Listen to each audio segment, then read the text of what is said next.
A while ago, I promised you a video that was 10 times that the drugstore actually did it better than high-end, and the time has finally come. I'm going to be talking to you about 10 different times where I really think that the drugstore did a better job at some of these things than I have seen from high-end. And it's like, you know, they're trying to go for something, and the high-end product just didn't hit the mark. They were like, whoo, they're like way out here. I'm going to be talking about some products that I've actually decluttered, and I'm going to be talking about some favorite drugstore makeup. I try to make a point in bringing in some newly released drugstore makeup, but I also try to make a point in bringing in some stuff that it's not brand spanking new. Some things that are tried and true, tested makeup that I've really been enjoying for a long time. I will though not mention some things that I have been going on and on about, like the NYX HD pressed powder. I love it. It's amazing. If you haven't tried it, you really should. It's literally better than any high-end pressed powder I've ever tried. It's amazing. The NYX like slim brow pencil, the one that you can draw in hairs with, I have it in my brows today.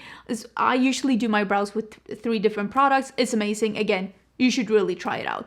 Today we're going to be talking about products that I haven't mentioned maybe as much. The first, I'm going to start with foundations. Recently, we have seen the new foundation stick from Colourpop. And with this one, I will be like a little caveat that the 2 things that I'm going to compare this to, I actually love both of them. But in a way, I think Colourpop kind of made it even better for 2 different reasons. So the products I'm going to be talking about is actually the Fenty Ease Drop. Now, this is not the Ease Drop, it's the Ease Stick, right? No, it is the Ease Drop. Blur and Smooth Tint Stick. I love this one. Absolutely love this one. And then we have the ABH Blur Balm Stick. I traveled with this a lot last year. Both of these products are really good. Both of these, this is where I'm going to mention the first thing where I'm like, did Colourpop? Either Colourpop made a boo-boo, and we'll see that in a bit, but I honestly don't think so, or they actually improved on the formula. In the Fenty one, there is a stopper. In the ABH one, there is a stopper. In the Colourpop, there isn't a stopper. And the reason why I don't think that Colourpop has made a mistake is because usually Colourpop will have these little stoppers to keep things moist and not drying out if needed. Colourpop will put that in, and they have done that with quite a few products. With this one, they didn't, and I am guessing it's because this formula is stable and actually doesn't dry out. But with these 2, they do recommend you to keep that little stopper in to keep the formula fresh. Is that a big thing? I don't know about that, but it does say something that Colourpop was able to formulate something that feels very similar to those 2 sticks in a packaging where you don't have to do that. I also really love this packaging. It's very similar to the Fenty one. The ABH has one of these like little thing that you twist, which is a little bit more annoying. So the difference between these 2 sticks, this one dries down a little bit more of a, I don't want to say a full-on matte, but like a natural matte. It is a light to medium coverage. It is a natural matte. It's not drying on the skin. This one dries down more like a natural dewy finish. It is not greasy or shiny on the skin, but it looks more like you put skincare on, and it has more of a sheer coverage. This one is dead in the middle. It's also more of a natural matte finish, but it has a little bit more of a fresh, like I don't want to say shine, but like a little bit of a sheen to it. And when it comes to how much this one covers, I would say it is dead in the middle between these 2. I think that you can build this one up to more coverage, but this one is more sheer, and I think this one is a sheer to medium, depending on, you can sheer it out, you can build it up, and it really does exactly like these 2. It doesn't move around. It doesn't really over settle into lines. You don't have to blot and powder a lot. This one becomes a little bit more glowy, but not like greasy, overly horrible over the day, which I thought it was going to be. So again, this isn't necessarily the drugstore is so much better and these 2 products suck. I just think that this product on its own is going to kind of replace these 2. I've been using this one a lot, like the Colourpop one. I've only had this for a short amount of time, and I don't use a lot of like foundation when I do foundation, and I've used quite a lot. I am using right now Light 8, which is a good like winter shade for me. Another foundation that I want to talk about, and again, this isn't necessarily, should I have named like the drugstore did even better? I don't know. This is a product that I think the Drugstore perfected. I talked about, and I don't know if I mentioned this in my favorites, this is the One Size Turn Off the Base Full Beat. This is a full coverage matte foundation. And I think that this from Maybelline is a full coverage matte foundation, but this is thinner and this looks less, this doesn't look heavy on the skin, but this looks undetectable on the skin. They both have an amazing like longevity on the skin. You don't need to babysit it. You don't need to powder it throughout the day. It's not going to get greasy or oily or break up, but this one is just thinner and more undetectable and more skin-like on the skin. And it's just like, how is Maybelline able to do this for even less money in an equal good packaging? Because both of these are glass packagings. This one and the next foundation I'm going to talk about, and this is why I'm starting with foundations. These three best foundations that I have tried in a really long time, and I feel like I have almost everything I need in these three. A medium full coverage with a natural matte finish, long lasting. Something that I can sheer out, easy on the go. I can blend it out with my fingers. It just feels and wears beautifully on the skin, and it's got more of that like natural matte kind of a finish. And then I have a more glowy foundation. This one is from L'Oreal. This is the Lumi Le Glow tint. When I tried this one, I said this feels exactly like that Becca skin tint that they released just as they went bankrupt, and it like went away. And I was like, no, you finally released something that I love that is not a highlighter. And the whole brand just like, bye, see you. I was gonna say see you later. See you never. See you never. This one feels like that because this one is a glowy skin tint that is not greasy. It is glowy because the formulation is glowy, but it's not glittery metallic. And I've seen quite a lot of people try this one and be like, oh, this is too shiny. This emphasizes everything. And you know what? It kind of does. But if you are looking for a glowy skin tint that is not greasy, it's glowy because the formulation is glowy, not because it has a lot of grease in it. This one, it is thin, it is light coverage, it looks so fresh and beautiful on the skin. It doesn't break up, it doesn't become greasy, oily, horrible on me. And I can have, as someone, again, I am 41 years old. I have an oily combo skin. I am like normal around my perimeters and I'm very oily in my T-zone. I live in a humid climate. This one I can wear for 12 hours and I don't feel like a grease ball. On me, this just works beautiful. If I want glowy skin, this is the one. And I've tried quite a few glowy skin tints from like, I tried the Tarte one. They had one that was like something and it felt like butter. I don't even remember what it was called. It might be discontinued. It was really, really bad. It was like the glowiest. And then Kosas had that BB Burst. That was also like a sticky, gooey, shiny. I did not like it at all. It looked horrible on the skin. It really made me shiny. And I feel like this one from L'Oreal, it's kind of just like, this is what I wanted. This is what I wanted. And again, I think Becca was owned by Estee Lauder, and had this been an Estee Lauder brand, I would have just said, oh, they got the Becca formulation. This is beautiful. If you're looking for a glowy skin tint that's not greasy, this is the one. It is glowy though. I'm letting you know, this is not satin. This is not a hint of a sheen. It's glowy. It's beautiful though. Let's talk about glowy powders, and I am gonna put these together. And for a while ago, I think I lived in Sweden at that point, so it must have been like 3-4 years ago. NYX had that beautiful sheeny finishing powder. I don't even remember what it's called at this point. It was so long ago. It was beautiful. They discontinued that, which is like the curse of my existence. Everything I loved gets discontinued. Just stab me in the heart, why don't you? And then I was trying to find something comparable. I tried the one from Jaclyn Cosmetics. It was really beautiful. Again, discontinued, and also like the whole thing with Jaclyn Cosmetics, it just became very, I don't want to say problematic because I feel like that's maybe giving it too much, but it was messy. The whole situation was messy. I heard there was a glowy one from, what was the brand? Givenchy. Was it Givenchy, the Prism Libra? And then they reformulated that one and they turned it into like a metallic powder. Nobody wants that. I tried one from Sigma, glittery mess. I tried one from, oh, do you remember me trying the one from Melt Cosmetics? I look gray, like a gray metallic, like I was off to ask the Wizard of Oz for a heart. Like it was rough. Oh, the robot is not asking for a heart. What is he asking for? Isn't it the lion, the cowardly lion?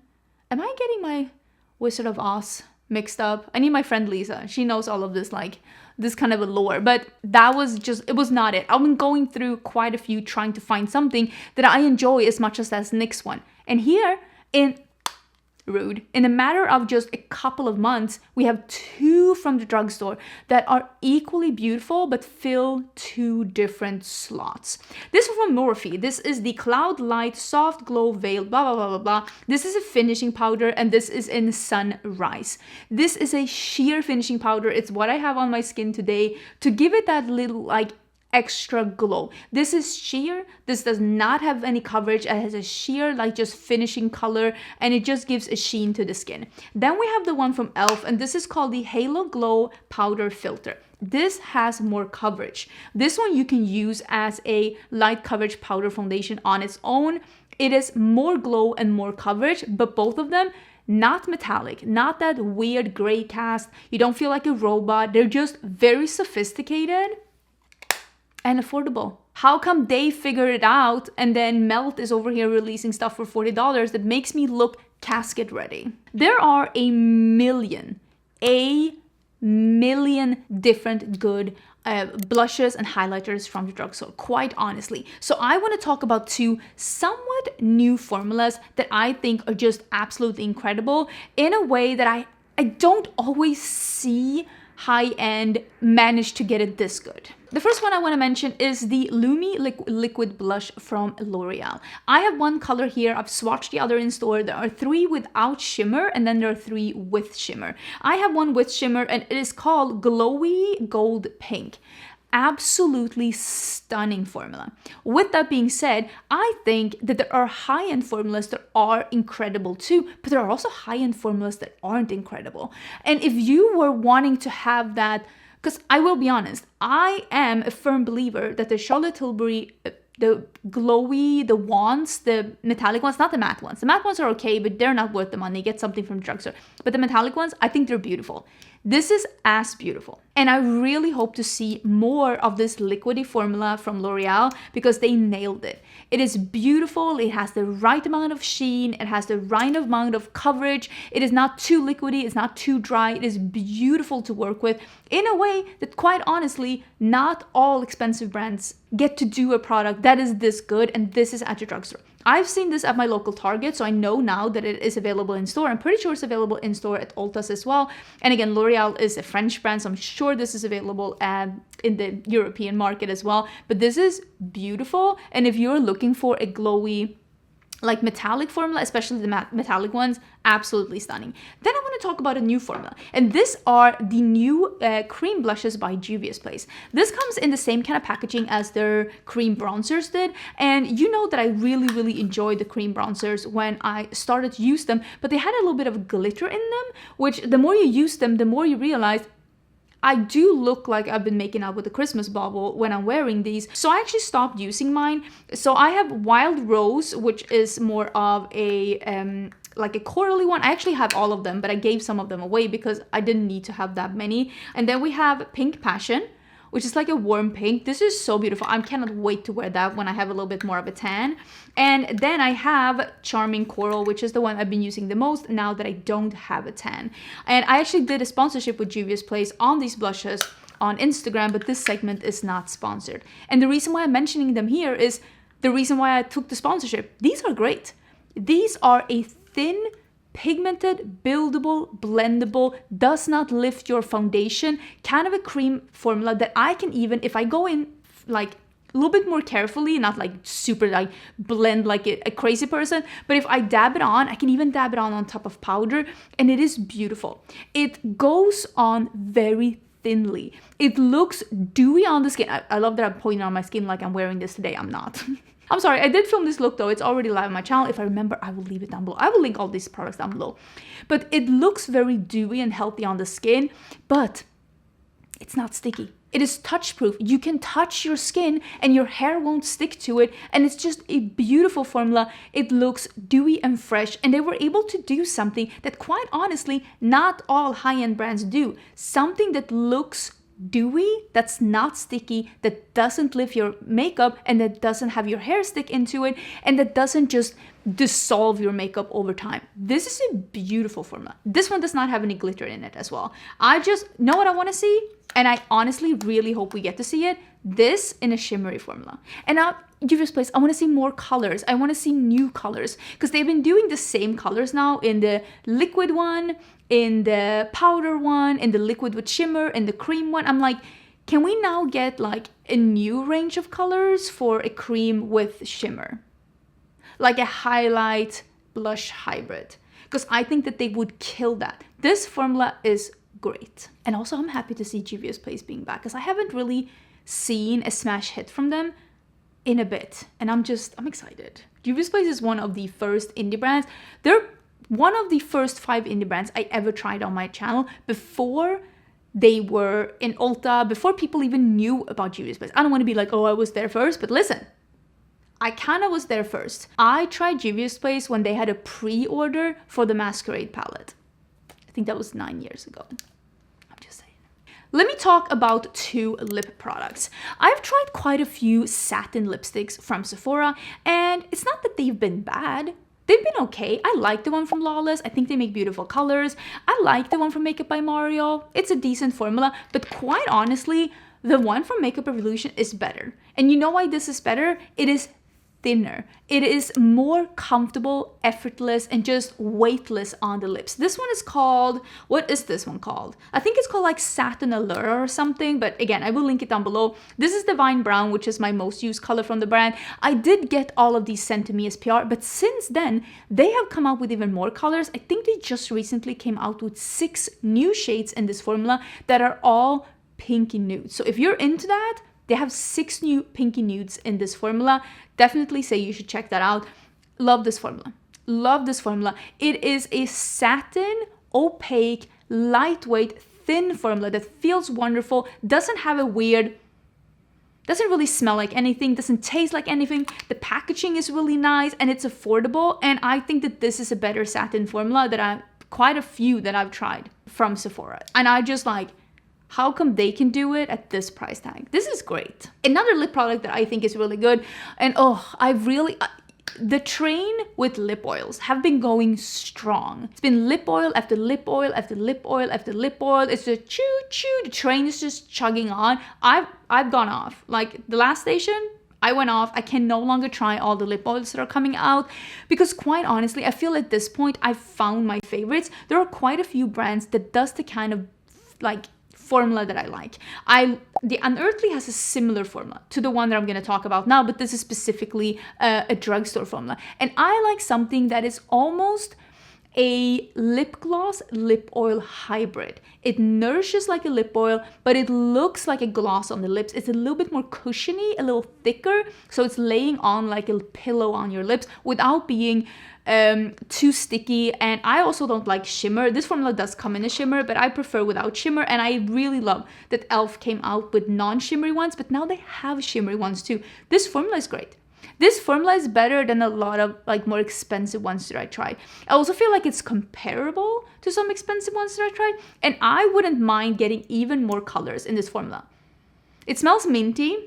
It's not stinging on the lips. I have mine in, I will say though, as someone who doesn't see that well, I actually don't know the name of this one. Wait, Honey Talks, e.l.f. I understand. This is how e.l.f. shows you that you're too old for them. They write so small on the packaging that if you're past the age of 35, like you no longer can read what's on the packaging. Like you don't know what you're buying. Great formula. Great formula. Better than a lot of high-end formulas that I've tried. If you also like something that's a little bit more cushiony and that just like pillows on your lips a little bit without being sticky, but at the same time don't just soak into your lips immediately, which I feel like some lip oils, they just soak into your lips immediately, and I'm just like, then this is a quick treatment kind of a thing. I need something that lays on my lips for a little bit longer. Beautiful. Beautiful. Long lasting, looks beautiful, feels wonderful, no weird taste, and affordable. I just feel like I want to mention this because these are the cream gel liners by ColourPop. These are the 4 colors that I'm using the most right now that aren't like a beige, a white, or a black. And the reason why I want to mention these is because I have bought so many high-end eyeliners for the waterline that all dry out within 6 months. And ColourPop, I will be honest, I have had I've had so many ColourPop of these. I have at this point at least 30 different colors, except Prance. I have like 3 Prance. But I have an old Prance. And that old Prance is like 7 years old and it is still creamy. You can still use it. You might give yourself a pink eye, but it's still creamy. And I just cannot seem to understand why ColourPop are able to do eyeliners that don't dry out, because of course there are some. I would say I've gotten rid of maybe 3 ColourPop eyeliners that have dried out, but the amount of expensive eyeliners that I have gotten that just I 15 just the past year. Expensive ones, House Labs. I even had one from Natasha Denona that felt started to dry out a little bit, so now I have to sharpen it every time I use it to get over the part that's dried out a little bit.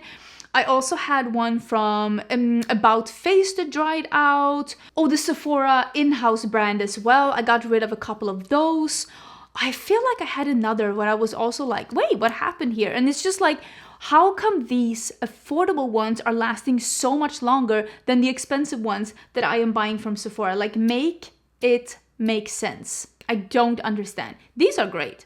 These are great. I would say, again, I've tried so many different colors and I would say 95% of them have lasted for years. Still creamy, still wonderful. There are even some shades that have been discontinued that I still use. They're still amazing. I'm looking at you, Electric Daisy. It is so good. And this is what I want. I really want ColourPop to keep releasing, and they did that some years ago. And I say some years ago, I mean like 5-6 years ago. They released some of these in their limited edition collections. Like they would release a palette, a Super Shock, a lip combo, and an eyeliner. Oh, if that could come back. If that could come back, they don't have to keep it in store for forever, but I miss that. I miss being able to get new cream liners because they only have the ones that are in the permanent range, and those are nice. Don't get me wrong, those are nice, but I would like to get new shades, and I would like to get some of the old ones back. Like, where's Crybaby? Where's Piggy Bank? Where's Electric Daisy? Can we get those back?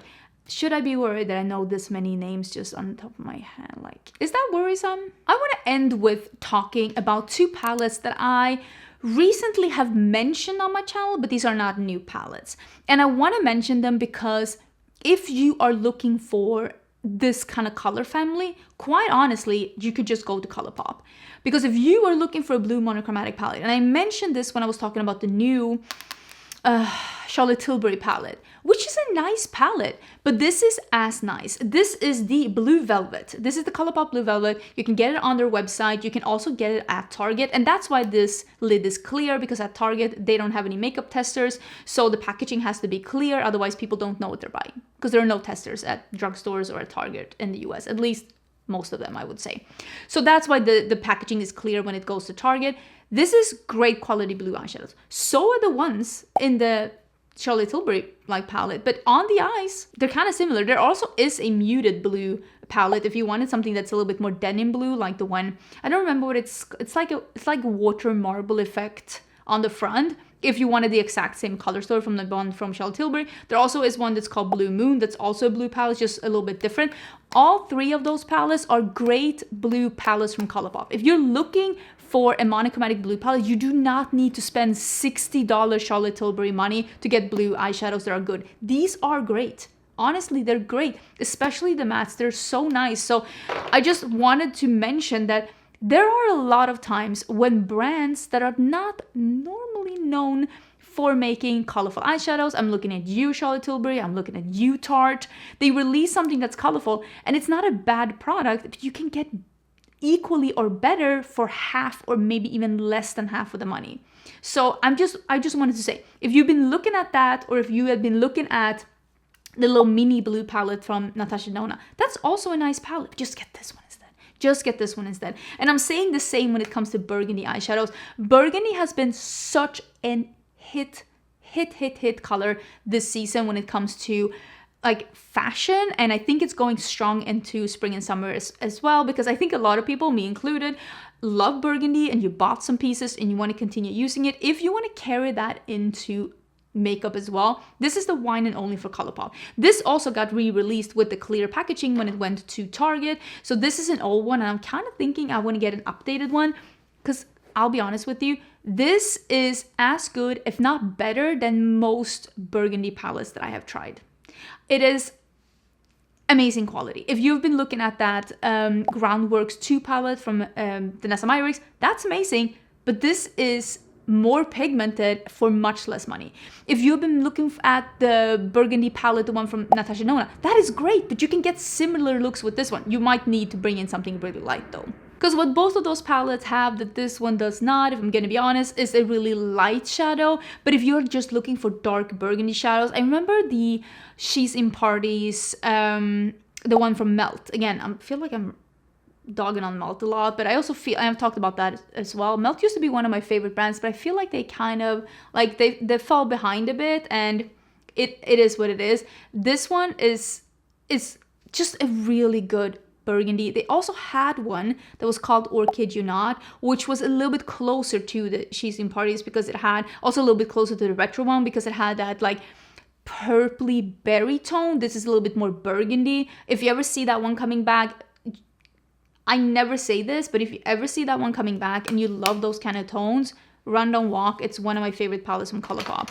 I am just saying that if you're looking for blue or burgundy, just get one of these two. You really do not need to spend more money on a high-end one if these are the kind of shadows you're looking for, because I have not really tried something that works better and is more pigmented in this color story that's more expensive. Indie? That's a different story. I will say though, the mattes, they definitely look as good and perform as nice, I would say, on the eyes. It's the shimmers where the indie definitely gets them. I want to hear your thoughts. Are there some times where you have tried a drugstore product and you're like, wait, how is this better than the equivalent that I tried from a high-end brand? I mean, it's definitely not unheard of. I do have so many affordable and drugstore options that I've really been enjoying, and also some products that I am like working on right now, that I'm reviewing, that I'm trying out. I would love to hear your thoughts down below. Don't forget to subscribe before you leave, and I'll see you soon in a new video.